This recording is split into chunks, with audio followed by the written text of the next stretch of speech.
I need to read the transcript file to understand the original story structure before writing the new one. Good, I have the full transcript. Now I'll write the new story. The phone call came at 11:22 on a Thursday night in February, and I almost didn't answer it because I'd already taken my blood pressure medication and settled into the couch with a hockey game on. And at 68 years old, a man is entitled to his couch. But I saw my neighbor Kathleen's name on the screen, and something in my stomach moved before I even picked up. Kathleen doesn't call after 9, ever. She's been next door to me on Birchwood Crescent in Guelph for 14 years, and she has never once called after 9 o'clock at night. She goes to bed before the news finishes. Her house goes dark by 9:15, regular as the mail. So when her name lit up at 11:22 in February, I picked up on the first ring. Kathleen. Her voice was quiet, the careful kind of quiet people use when they don't want to be overheard. Jim, I'm sorry to be calling so late. I didn't know who else to phone. What's wrong? She exhaled slowly, the kind of exhale that carries more than air. I've been watching your son's house since Tuesday, and Jim, the little one, is there alone. Chloe. I've been seeing her light on at all hours, and I finally knocked today, and she answered the door by herself. She was in her pajamas, and it was 3 in the afternoon, and the only thing I could find in the kitchen for her was a box of crackers and some cereal. I was already sitting up straight, every joint in my body that had been settling into the cushions reverse direction completely. How long? Since Tuesday morning. She said her mom and dad took a trip. She said her brother got to go with them. Her brother? Yes, I was already standing. The hockey game kept going on the television behind me. I didn't even reach for the remote. Where is she right now? She's at your son's house. I'm standing outside in my coat. I told her I'd be right back. Jim, she asked me if you knew. That was the first thing she said. She asked if her grandpa knew. I'll be there in 8 minutes. I got there in 7.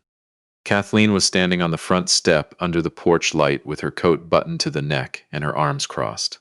Chloe was beside her in wool socks and a sweater that was too big for her by about 2 sizes, and she had a stuffed bear tucked under one arm that she'd had since she was 3 years old. Her hair was loose and her eyes were enormous in the porch light. When my headlights swung into the driveway, she stepped off the porch. Then she ran. She didn't say a word when she got to me. She just grabbed onto my coat with both fists and pressed her face against my chest, and I felt her whole body go still the way children go still when they've been holding themselves together alone for too long and they finally don't have to anymore. I held on to her, kept one hand on the back of her head, looked over at Kathleen, who had her lips pressed together very tightly. I called their cell Tuesday afternoon, Kathleen said quietly. Both of them. No answer. Left a voicemail. Then I sent a text this afternoon and a read receipt came back, but nothing else. A read receipt. I know. I picked Chloe up, all 53 pounds of her, bear and all, and carried her to my car. I buckled her into the back seat myself and tucked my jacket around her legs because it was February and -14 and she'd come outside in wool socks. Before I closed the door, she reached out and caught my sleeve. Grandpa, did I do something wrong? Because Oliver got to go and I asked Daddy if I could come, and Mommy said it was too expensive for all 4 of us. I crouched down to her level right there in the open car door with the cold coming in off the street. You did nothing wrong, sweetheart. You hear me? Not one single thing. She looked at me with those eyes. She's 9. She has her mother's eyes, her birth mother's eyes, dark brown and serious. And sometimes when I look at her, I think about what a remarkable piece of luck it was that she came into our family at all, and what an extraordinary failure it would be to squander it. She nodded slowly. Then she asked me if I could put the heat on because her feet were cold. I closed the car door. Kathleen was standing at the end of the driveway. I know a family lawyer, she said. A good one. She practices out of Hamilton, Heather Moss. She does custody, child welfare cases. She's been doing it for 23 years, and she is exactly as tough as you're going to need right now. Send me her contact, tonight. Kathleen's phone was already out. Chloe was asleep before we reached the end of the block. I drove back to my house in the dark with the heat running and the radio off and her quiet breathing in the back seat, and I thought about my son Trevor, 41 years old, manager at a financial planning firm downtown, good at his job, organized, careful with money, the kind of man who tracks everything on a spreadsheet and never forgets to service his car on schedule. The kind of man I raised to be responsible and thoughtful and present. The kind of man who read a text message from our neighbor saying, "Your daughter is alone," and sent a read receipt and kept his phone in his pocket. I got Chloe settled into the guest room, found the spare blankets in the hall closet and layered them up because she always runs cold. Put a glass of water on the nightstand and her bear beside her on the pillow, and sat on the edge of the bed in the dark until her breathing went even and slow. Then I went to the kitchen table.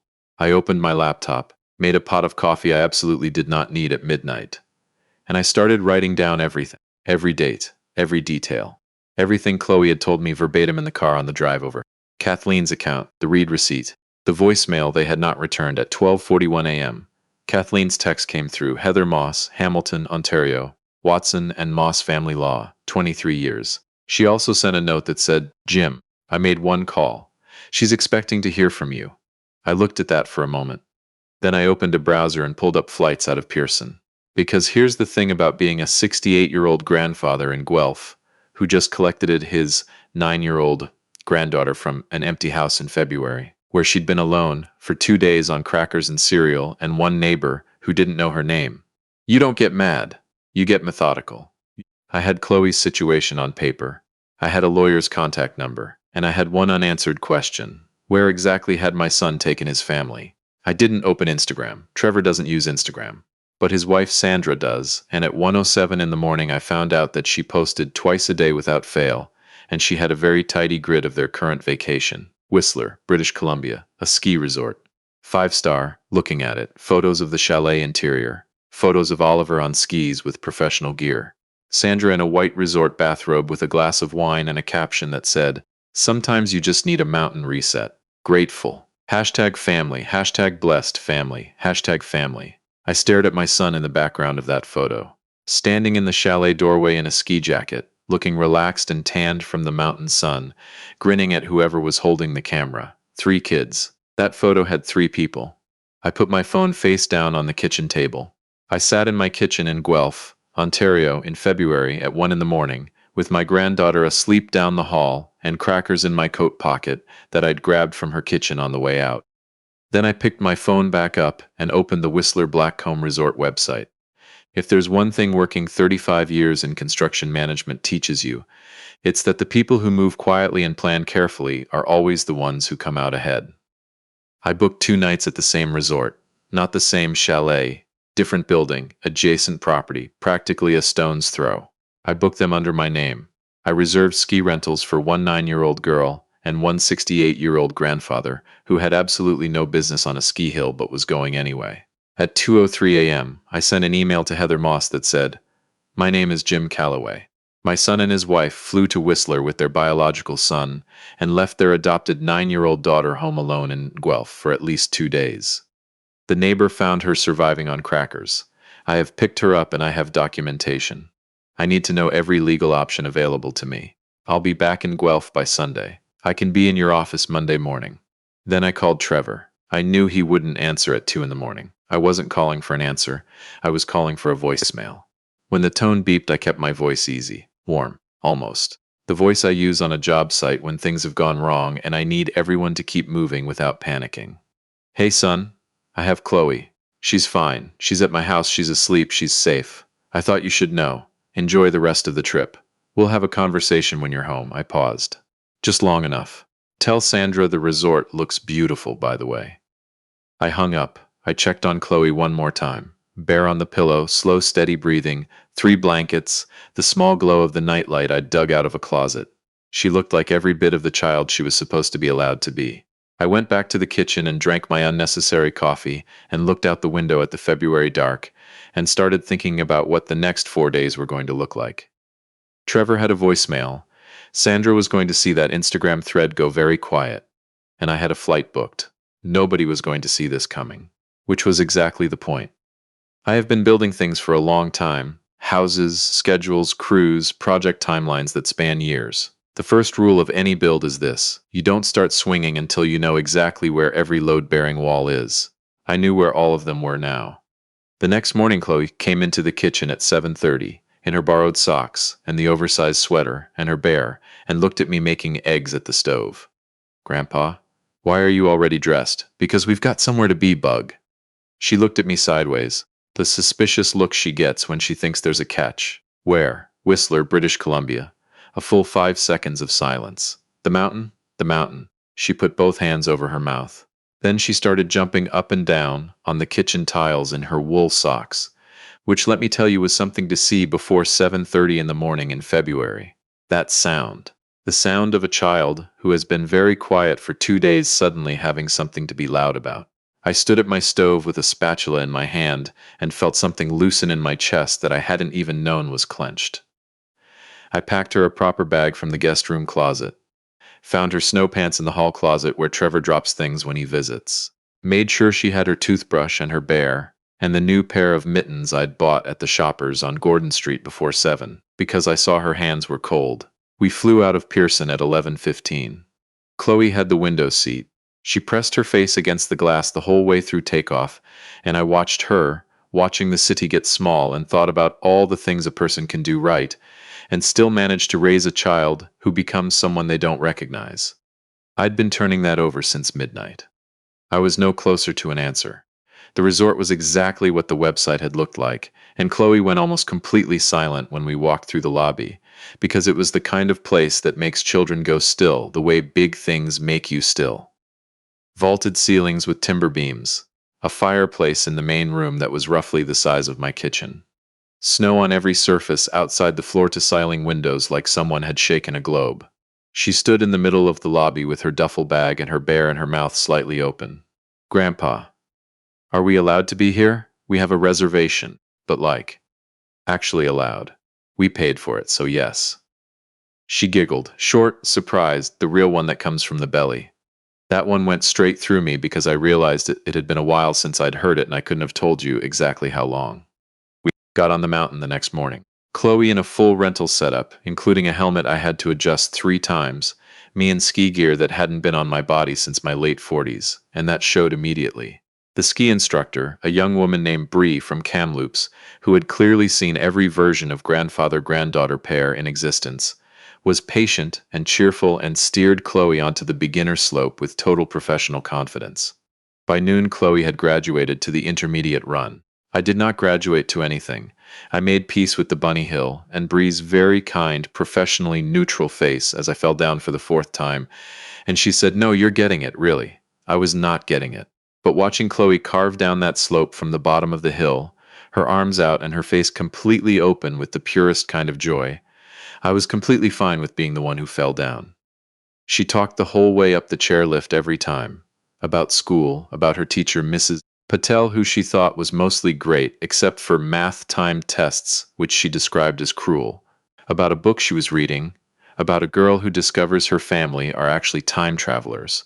About whether bears hibernate all the way through February, or if they wake up sometimes in the middle and get a snack. I answered every single question. I let her talk. It occurred to me at about the 3rd chairlift ride that she had been talking steadily for 6 hours, and it was possible nobody had listened to her like that in a while, and that this was how I was going to know she'd been starved of something beyond crackers. Every night I stepped onto the balcony after she was asleep and called Heather Moss. Heather Moss did not waste time. I knew this from the response she'd sent to my 2:03 a.m. email, which had arrived in my inbox at 6:47 a.m. and read, "Mr. Calloway, I've reviewed what you've outlined. Before Monday, I'll need the following: Kathleen's written account, Chloe's statements, recorded if possible, documentation of the Instagram activity with timestamps, school behavioral records. Can you access those this week? I'll have a preliminary framework ready when you arrive." On the balcony in Whistler, with the snow coming down quiet over the mountain, I gave Heather everything. Night 1, I talked for 45 minutes. She took notes audibly and interrupted twice, both times to lock down a specific date or timestamp. When I finished, she was quiet for a moment. "Okay," she said, "here's where we are. What you've described meets the definition of supervisory neglect under Ontario child welfare legislation. Leaving a child under the age of 12 without adequate supervision for more than 24 hours is not a gray area. It has a name in this province. What we have working for us is your neighbor's account, which is first-hand and documentable. We have the child's own statements. We have the social media record establishing the parent's whereabouts during the neglect period. And we have your action of retrieving the child as evidence of who stepped in when the parents did not." I gripped the balcony railing. "What do we file?" "3 things simultaneously," she said. Application for formal grandparent access rights under the Children's Law Reform Act. Legally enforceable, specific in scope. A mandatory report to the Children's Aid Society. That is not optional. What you've described triggers a legal obligation to report. And a motion for a full home assessment as it pertains to Chloe's welfare. What about the school records? I'll have them by Friday. I have a contact at the board. 2 years of records. I'm told there are some notable flags in the second half of last year. She paused. The kind of pause that means something. Jim. The contrast between what I'm seeing in those records and what you're describing on this trip is going to matter enormously in front of a family court judge. I wrote that down word for word on the inside cover of the small notebook I'd bought at the Guelph airport on our way out. Night 2. Heather walked me through the estate side of things. The will review, the trust structure, what irrevocable means and what it protects and what it prevents permanently. I have land outside of Guelph, I told her. 22 acres. It was my father's. I've been paying tax on it for 20 years waiting to figure out what to do with it. She didn't pause even slightly. Put it in the trust. Night 3. That was the night I wasn't ready for. I was on the balcony with Heather on the phone, and I had Chloe's school records open on my tablet, and I was reading through them and giving Heather the notable entries. September of last year, teacher's note regarding withdrawn behavior and difficulty concentrating. November, a flag from the school counselor after Chloe reported at school that she didn't feel like she belonged in her family. December, a follow-up note indicating the counselor had attempted to reach Trevor and Sandra and been told everything was fine. They acknowledged it? Heather asked. I have the email confirmation in the records. Acknowledged and ignored. That's going to matter. I heard the balcony door slide open behind me. I covered the phone. Chloe was standing in the doorway in her pajamas and her socks and her bear, squinting into the mountain dark. Grandpa, who are you talking to? Work call, bug. Go back in. It's cold. She looked at me with the deep, suspicious focus of a child who is not as asleep as you thought she was. Why are you whispering? I'm not whispering. I'm being considerate of the neighbors. She considered this for what felt like a full judicial review. Then, can I have the hot chocolate from the little machine in the kitchen? Those cost $4 each. I know. 1. And then straight back to bed. She disappeared inside without further negotiation. I turned back to the phone. Sorry, interruption. I heard, Heather said. There was something careful in her voice. She seems to be doing considerably better. She really is. Good. The contrast between her documented behavior at home and what you're observing now, hold on to that. Write it down tonight after we hang up. I want specifics, specific moments, specific conversations, specific expressions of emotional well-being. Those details have weight. I wrote all of it down. I wrote about the chairlift conversations, about the giggle in the hotel lobby, about the way she pressed her face against the airplane window on the way up, about her eating 3 bowls of the resort's butter chicken at dinner and asking if we could learn to make it. Night 4 was the one I carry with me. We were at the resort's main restaurant after Chloe's big day. She'd made it down an advanced intermediate run on her last attempt, and the ski instructor had actually started clapping, which set off 2 strangers nearby who had no idea what they were clapping for, but joined in anyway. We were at a window table, and the mountain was lit up outside, and Chloe was working through a plate of pasta with the concentration of a person taking this very seriously. She put her fork down, looked at the tablecloth. Grandpa, she said, am I hard to love? Everything in the restaurant kept happening behind me. Glasses, voices, someone laughing at the bar, the hiss of the kitchen through the swinging door. I put my own fork down. I reached across the table and I took her hands in mine, both of them. She looked up. I told her everything. All of it, careful, honest, age-appropriate. I told her what adoption means and what it does not mean. I told her about her birth parents, the little I know, and I told her it was a story about young people in a hard situation who made a decision that took courage. I told her that being chosen is not second place. I told her that I would get on a plane in a snowstorm and drive across this province and stand in front of any judge or lawyer or caseworker in Ontario before I let anyone make her feel like an afterthought. She listened with her very serious face, the one where her eyebrows come together slightly and she is processing something carefully. Then she looked at my bread. Can I have the rest of your focaccia? Yes. And can we get that chocolate lava thing for dessert? Order 2, she smiled. The real one. The slow one that takes its time getting to her eyes and then stays. I excused myself to the men's room after dessert, ran cold water over my wrists, Looked at myself in the mirror for a minute. I had held it together at that table for her. I was going to keep holding it together. But somewhere on a mountain in British Columbia, or possibly on a flight back by now, my son Trevor was going to land back in Guelph and receive a call from my number and sit down across from me on Monday morning without any idea of what was waiting for him. Good. We flew back to Pearson on Sunday morning. Chloe slept on my shoulder for the last hour, bare in her lap, empty juice box in the seat pocket in front of her. The flight attendant smiled at us. I gave her the look that meant please don't wake her, and she nodded and moved on. I sat at 35,000 feet, with my granddaughter breathing slow and even on my shoulder, and I thought about Monday. Not with anger. With the specific calm of a man who has spent a week being very thorough and very quiet, and who knows that the most effective foundation work happens below the surface where nobody's watching. Trevor had texted me, not called. Texted. And I want to note for the record that this is a grown man of 41 years who once had to call home from a payphone in 1998 to ask me to pick him up because he locked his keys in the car. And I answered on the first ring and drove 40 minutes in the rain and never once made him feel bad about it. He texted me 7 words with no punctuation. We should talk. Home Sunday. Call me. I forwarded it to Heather Moss with 3 words attached. Monday, 9 a.m. my place. She replied in under 5 minutes. Already cleared the morning. I'll bring the full package. Monday came in gray and cold the way Guelph Februaries do.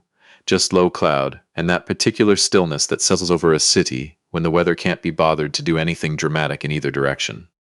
Heather Moss arrived at my front door at 8:57. Heather Moss turned out to be exactly what her emails had prepared me for. A compact woman in her mid-50s in a charcoal blazer, with sensible shoes, and a briefcase that had seen the inside of a lot of difficult rooms. She walked in, set her things on my dining room table, accepted a cup of coffee without ceremony, and sat down like she was already exactly where she was supposed to be. "They don't know I'm here?" she asked without looking up from her folder. "They think it's a conversation." She turned a page. "Good, it is.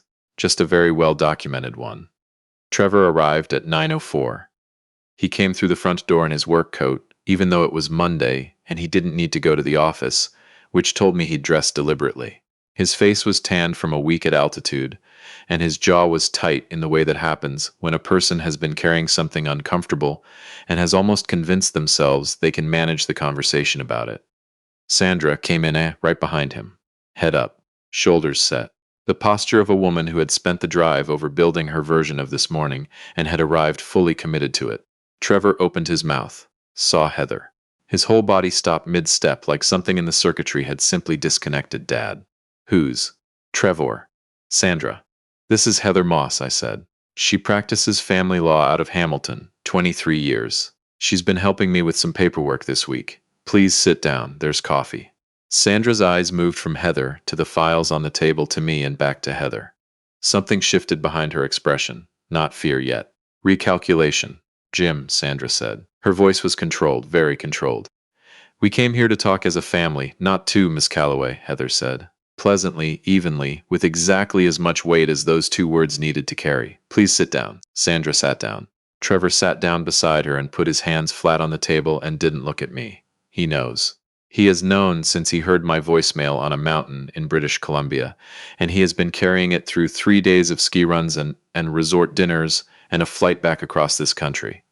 And it is written all over his face right now for anyone paying attention. Heather opened her folder and slid a single page across the table. 1 sheet. Clean. No preamble. A timeline. Tuesday, February 4th. Trevor and Sandra Calloway depart Guelph, Ontario with minor child Oliver Calloway for Whistler, British Columbia.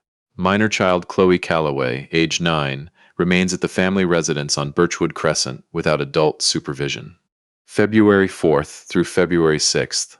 Chloe Calloway observed alone at the residence by neighbor Kathleen Merritt. Child found to be surviving on crackers and dry cereal. No confirmed adult supervision during this period. Thursday, February 6th, 11:22 p.m. Kathleen Merritt contacts Jim Calloway. Thursday, February 6th, 11:29 p.m.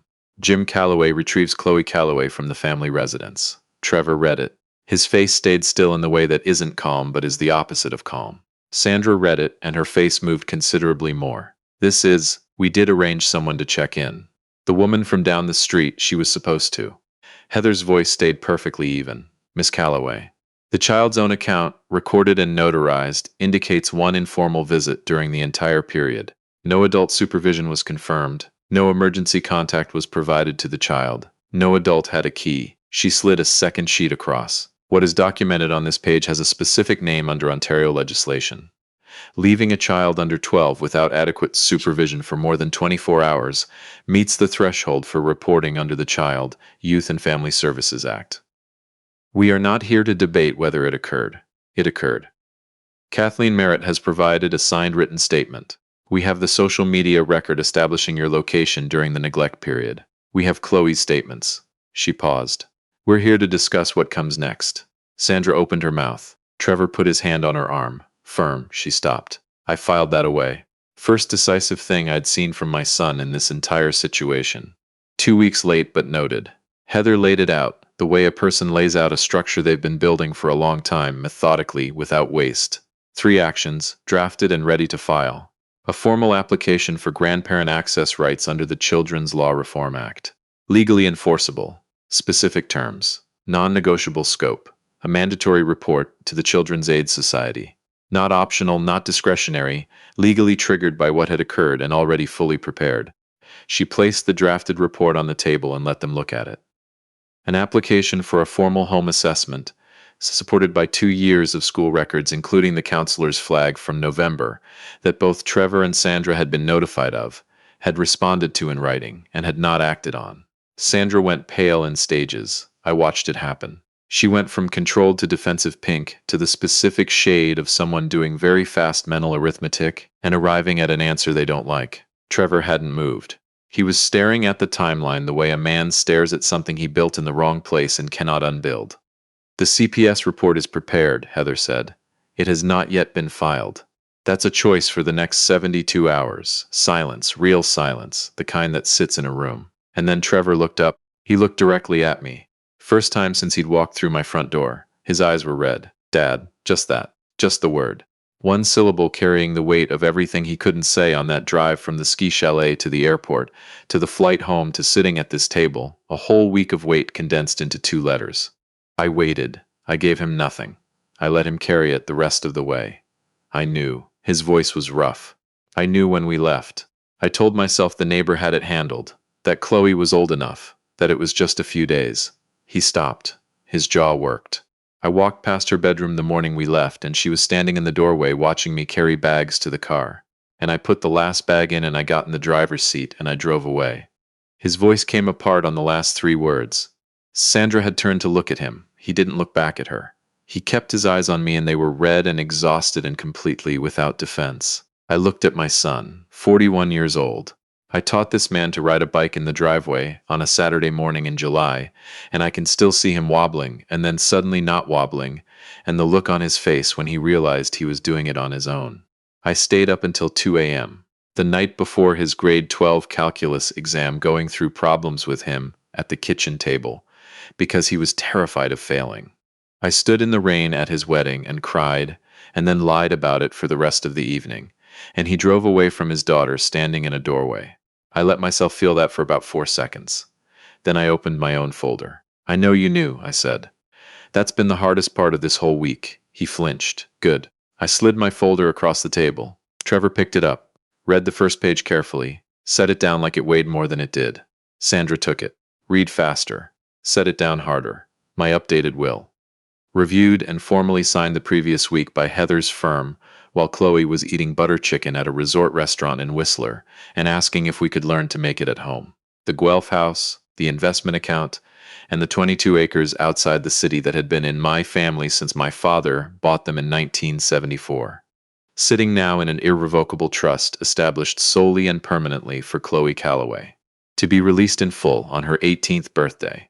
Managed by an independent trustee. Overseen by Heather's firm, irrevocable. Done. Sealed. Permanent. No lawyer they hired at any cost was going to touch it. A registered education savings plan in Chloe's name. Already open, already funded, already growing. Sandra stared at the document. Then she looked up at me, and for the first time all morning the armor was completely gone. What was underneath it was something I hadn't expected to see on her face. It wasn't anger. It was fear. Real fear. The kind that arrives when a person who has been quietly underestimating someone realizes Too late that the other person has been 2 steps ahead of every move they might have made. Jim, she started. You chose who this family was for, I said. I didn't raise my voice. I didn't need to. I was steady the way you're steady when you've already made the decision and you're simply telling someone else about it. So did I. No one spoke. Heather laid out the conditions. 4 of them. Non-negotiable. 1. Chloe begins sessions with a registered child psychologist within 30 days. Costs covered by the trust. 2. Jim Calloway receives legally enforceable access rights, effective immediately. Every other weekend. 2 full weeks every summer. Statutory holidays to be specified in writing. 3. Trevor and Sandra complete a minimum of 6 family counseling sessions jointly and individually. Attendance verified and documented. 4. The Children's Aid Society report sits sealed in Heather's files for 1 calendar year. 1 violation of any condition, 1 missed session, 1 incident, and it gets filed that same business day. No call first, no warning, filed. Heather closed her briefcase with a small, deliberate click. These aren't suggestions. Trevor looked at Sandra. A whole conversation happened in about 3 seconds. Then she looked at the table and gave one tight nod.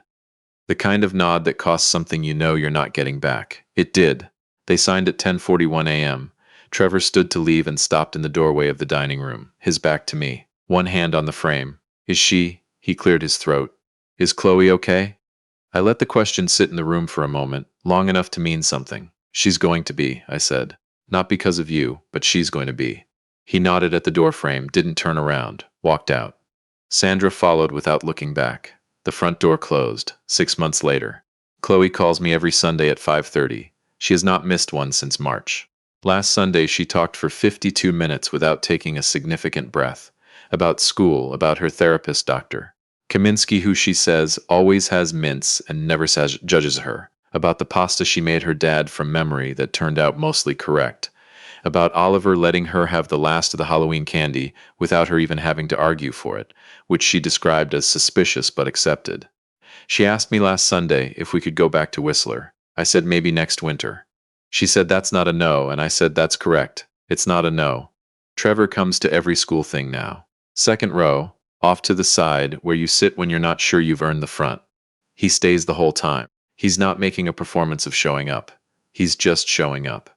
I know the difference between a man who is trying to be seen trying and a man who is actually trying. My son is actually trying. Sandra is harder to read. She is present, and she is civil, and on the days that she's genuinely trying, which are more of them than they used to be, that has to count for something. I'm not a therapist. I've never pretended to understand the interior logic of how a person can share a house with a child for 3 years and keep them at arm's length. But the counselor told Trevor, and Trevor told me, that Sandra had always experienced Chloe's adoption as something that complicated the family she'd already built in her mind, and she hadn't ever found a way to make room for what that meant. I don't have a verdict on that. I just know what I saw in a house on Birchwood Crescent in February, and I know what I saw on a mountain in British Columbia 4 days later. The same child. 2 completely different versions of what her life could look like. They spent $12,000 on a ski trip for 3 people. I spent more to make sure the 4th person never forgets she was always supposed to be counted. That's the whole of it.